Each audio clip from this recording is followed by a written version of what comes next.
Here's another Rob Hall off-season workout. Right now he's training 5 days a week. The focus is primarily on hypertrophy and also building his work capacity, as well as bringing up some weak points. And one of the weak points I think is his shoulders, so we're really hitting those hard here.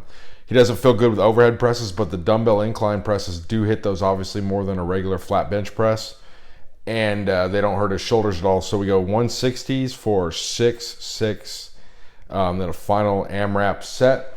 And the idea with the work capacity is, we were talking a little bit about this. So like Mel Siff defined it, the work capacity is basically the general ability of the body as a machine to produce work of different intensity and duration using the appropriate energy systems of the body. So basically this is kind of like a foundation to do work off of, sort of. So the better the foundation, i.e. the better the structure is going to be, because the idea when you're actually training and prepping for a meet or training in general is you're never going to want to exceed your capacity to recover fully. You might push it where you're trying to force some adaptations and build your work capacity, but you're not trying to like overdo it.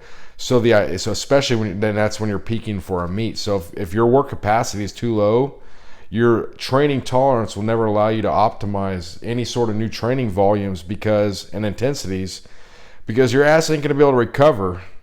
And doing different, so then of course doing it. So that's the idea, to build the work capacity, and doing all this different stuff does strengthen your weaknesses, builds hypertrophy, and very, very, very importantly, prevents overuse. So it's sort of like the ultimate win-win. So that's why we're not just bench, squat, and deadlift multiple times a week, year-round type of thing. But at the same time, acknowledging specificity is super important when prepping for a meet. Deadlifting without deadlifting and just hoping to set a world record is fantasy at best. So that to me is sort of like the art of coaching. Is going to separate a lot of people that are not getting the best results from the ones that are, is sort of being able to walk that rope effectively between nailing specificity, but at the same time bringing up weaknesses, training hypertrophy, and of course preventing overuse. So that's me on the soapbox today, and followed up with 405, 2 sets of 8 on decline bench. Smoked that, felt really good. These straight arm pullovers are really good to making them keep a straight arm and emphasizing the stretch. These are really good to sort of a prehab almost for pec tears, and also work those intercostals and all those muscles. You don't need to go real heavy on these, just get a good stretch. You can actually even get a better stretch back on that. And Rob's a hard worker. He likes a challenge. He's the type of dude, you're sitting in that dive bar in Okinawa listening to some B-budget, Don Ho cover band, and the crap's about to go down. When the big kahuna shows up, he's gonna be right there with you. And when that bouncer locks the door to let nobody out, he's going to have a gaze of joy in his eye because he's ready to back you. So Rob's a tough dude, hardworking dude. So remember all these principles we're showing you here don't mean diddly if you ain't got the cojones. So keep that in mind here. Some good wide grip pull-ups. Not to get too off subject, but joking about those male reviews calling, in all seriousness, with these kind of cuts, that dang well may actually happen. But so Rob went 8 sets of 5 reps in a cluster style with 20-second breaks. So basically 40 pull-ups were accomplished in that short of time, and that's the beauty of the cluster sets here. Going the flies with a sled drag. So again, this is a concentric only motion here. It feels good on a lot of people that don't feel good doing regular flies.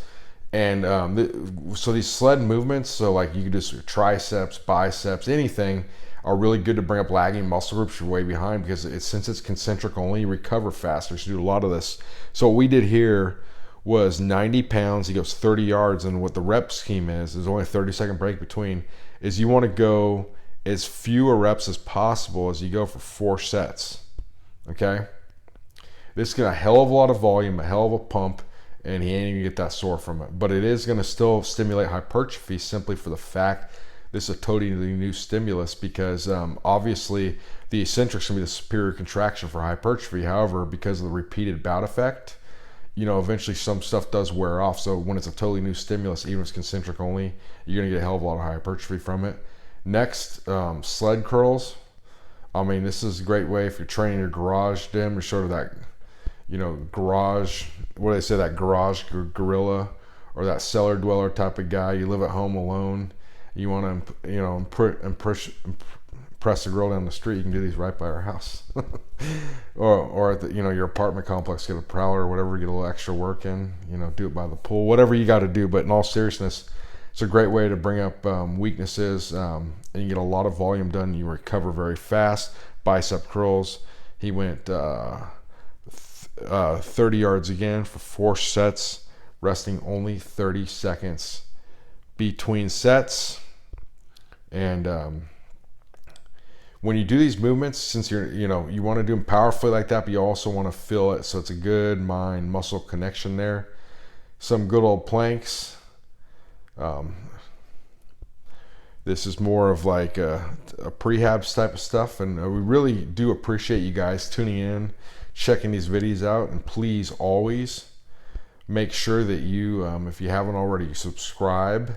Please like it, please share it, and we'll keep bringing you more. We're going to bring you some of these real live sessions, professional videos, historical kind of documentaries and all that stuff, because we want to bring you guys what's real in the best of physical culture. We're not going to try to get goofy stuff just to get likes and shares. We're going to, there's good, when it comes to training, I always say there's good, better, and best, and we want to bring you guys only with the best. And we do so much appreciate all the loyalty, the comments, the likes, the shares, and all that stuff. And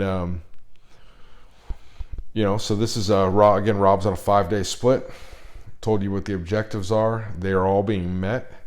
And I think it'll be very exciting when we can see this all kind of veer into a huge total here. And since we're getting a good off season, it's not going to be like distinct, like sharp blocks.